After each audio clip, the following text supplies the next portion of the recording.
السلام علیکم ورحمۃ اللہ وبرکاتہ۔ ناظرین، بہت سارے لوگ یہ چاہ رہے ہوتے ہیں ہمیں پتہ چلے کہ ہمارے اوپر جو جادو کے اثرات ہیں وہ کس کی وجہ سے ہیں، جادو کروانے والا کون ہے۔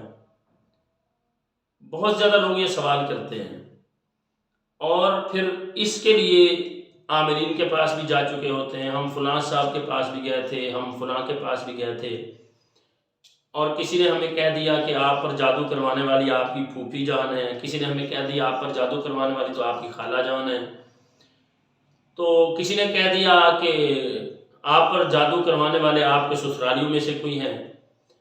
تو ہمیں آپ بتائیں کہ ہمیں کس طرح سے صحیح پتہ چل سکے گا کہ جادو کس نے کروایا ہے۔ اور بعض اوقات ایسا بھی ہوتا ہے ہم فلاں عامل کے پاس گئے تھے، وہاں پہ جنات جو حاضر ہوئے تو انہوں نے بتا دیا تھا کہ آپ پر جادو کروانے والا کون ہے، اور جب بھی حاضری ہوتی ہے ہمارے مریض پر تو فلاں شخص کا وہ نام لیتے ہیں۔ یا ایسا ہے کہ جب ہم فلاں شخص کے پاس گئے تھے، انہوں نے دم کیا تھا تو دم کے بعد سامنے نظر آ گیا تھا، سامنے نظر آیا تھا کہ خالہ سامنے بیٹھی ہوئی، تو انہوں نے کہا جی دیکھیں جی پتہ چل گیا آپ پر جادو کروانے والا کون ہے، وہ تو ظاہر ہو گیا، اب تو ہمارے لیے یہ معاملہ بالکل کلیئر ہو گیا۔ ناظرین، یہ چند دن پہلے کی بات ہے، میرے پاس ایک بچی کو لے کر آئے جس پر سائے کا مسئلہ تھا، لیکن جنات وہ لڑائی اور جھگڑا کروانے کے لیے وہ بول کر کیا کہہ رہے تھے کہ اس کی پھوپھی نے جادو کروایا ہوا ہے اس پر۔ میں نے جب رقیہ کیا تو وہ جنات ظاہر ہوئے، کہنے لگے جی وہ پھوپھی کروا رہی۔ میں نے کہا آپ جھوٹ بول کے لڑانا چاہ رہے ہو، جو علامات ہیں ظاہری وہ تو سائے کی ہیں، اور تم کہتے ہو جادو ہے، جادو والی تو علامات ہیں نہیں۔ تو پھر وہ بول کے کہتے ہیں ہاں بات ٹھیک ہے، ہم غلط کہہ رہے تھے، لیکن وہ کتنے سارے لوگوں کے پاس سے ہو کر آ چکے تھے، وہ سارے کہہ رہے تھے جی وہ پھوپھی کروا رہی ہے۔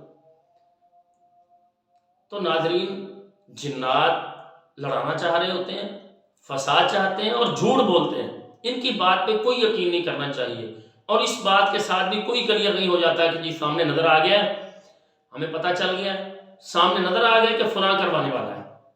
جنات جادو کرتے ہیں، جیسا کہ قرآن مجید میں ہے، موسیٰ علیہ السلام کا اور فرعون کے جادوگروں کا معاملہ مقابلہ جو قرآن میں موجود ہے، تو اللہ نے وہاں پر بیان کیا ہے سحروا اعین الناس، انہوں نے لوگوں کی آنکھوں پر جادو کیا ہوا تھا۔ تو یہ جنات جادوگر بھی ہوتے ہیں، اور بعض اوقات ایسا ہوتا ہے کہ وہ مریض کی آنکھوں پر جادو کر دیتے ہیں، اس جادو کی وجہ سے مریض کو نظر آ رہا ہوتا ہے فلاں شخص کھڑا ہوا ہے، فلاں مجھے نظر آ رہا ہے، تو مطلب کیا ہوتا ہے کہ ان کے درمیان لڑائی اور جھگڑا پیدا ہو۔ اب ہم اس طرف آتے ہیں کہ ہمیں کیسے پتہ چلے گا۔ اگر ہم یہ چاہتے ہیں کہ ہمیں پتہ چل جائے کہ جادو کروانے والا کون ہے، تو بہترین طریقہ ہوئی ہے جو محمد الرسول اللہ صلی اللہ علیہ وسلم نے اس وقت اختیار کیا تھا جب اللہ کے پیغمبر علیہ السلام پر جادو کروایا گیا تھا۔ اللہ کے نبی علیہ السلام نے آنکھیں بند کر کے خود ہی آنکھیں بند کی ہوں، اور پھر کوئی پڑھائی کی ہو اور اس کے ساتھ سامنے آ گیا ہو، پتہ چل گیا ہو، بلکہ اللہ کے نبی علیہ السلام نے تو دعا کی تھی، جیسا کہ صدیقہ کائنات رضی اللہ عنہا بیان فرماتی ہیں کہ اللہ کے رسول علیہ السلام اللہ تعالیٰ سے دعا کیا کرتے تھے، اور کتنے ہی دن گزر گئے آپ علیہ السلام لمبی دعائیں کیا کرتے تھے۔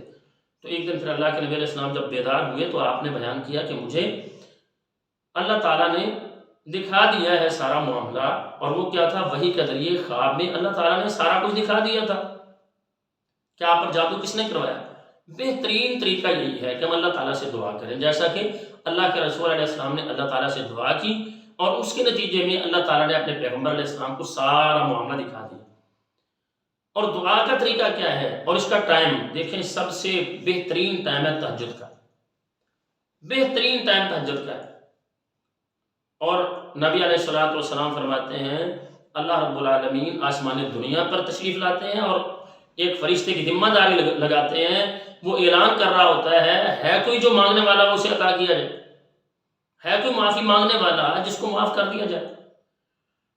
تو آسمان دنیا پر اللہ رب العزت خود تشریف لا کے فرشتے کی ذمہ داری لگا کے اعلان کروا رہے ہوتے ہیں، ہم اس طرف نہیں جاتے کہ ہمارا رب ہمارے لیے کس طرح سے انتظار میں ہے کہ میرے بندے مجھ سے آ کے مانگیں.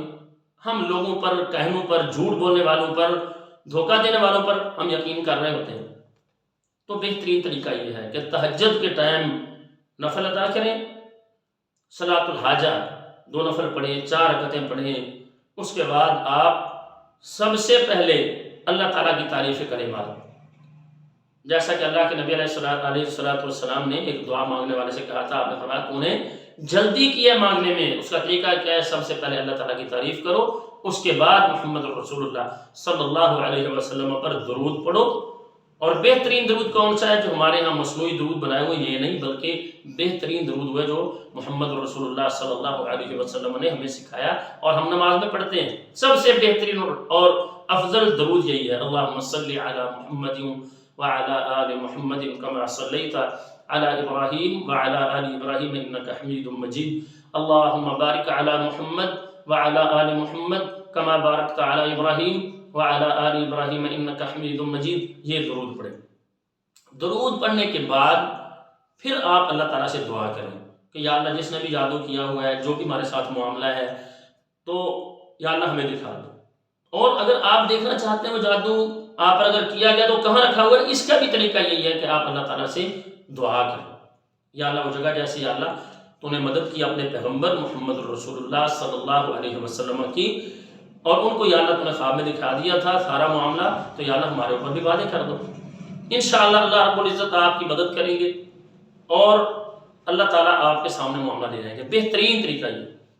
اور سونے سے پہلے ایک عمل، بعض جو عامل ہیں ان کے تجربے سے یہ ہے کہ سونے سے پہلے آپ آیت الکرسی پڑھیں. اللہ کے نبی علیہ السلام کا یہ طریقہ تھا، سونے سے پہلے آیت الکرسی پڑھتے تھے.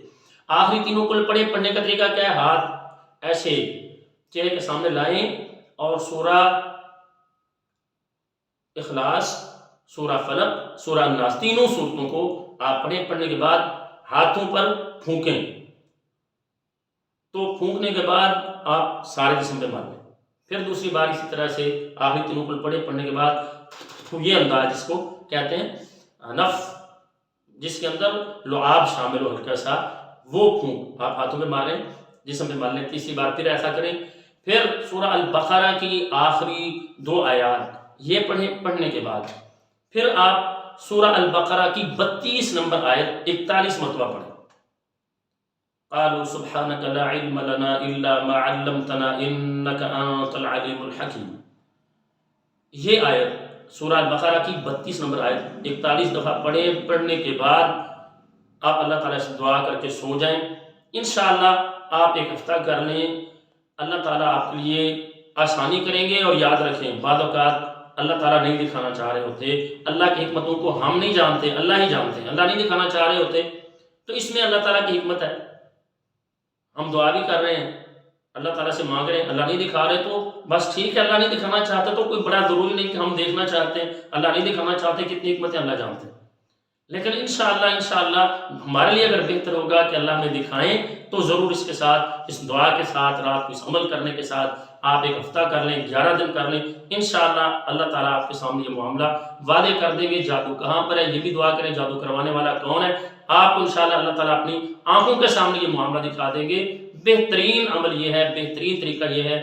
ناظرین ہم یہ چاہ رہے ہیں کہ ہم لوگوں کو اس پریشانی سے باہر نکالیں جس کے اندر لوگوں نے ڈالا ہوا ہے، جس کی وجہ سے لوگ ذہنی مریض بن رہے ہیں. اور ہم چاہتے ہیں کہ لوگ خود یہ عمل کریں، خود کریں. ہم اس لیے لوگوں کو وظائف بتاتے ہیں، اعمال بتاتے ہیں کہ آپ کسی عامل کے پاس جانے کی بجائے آپ کے گھر میں ہی معاملہ اللہ تعالیٰ حل کر دیں. آج کے دور میں اپنی بیٹیوں کو لے کے باہر نکلنا، اپنی بہنوں کو لے کے نکلنا آج کے دور میں بہت مشکل ہے.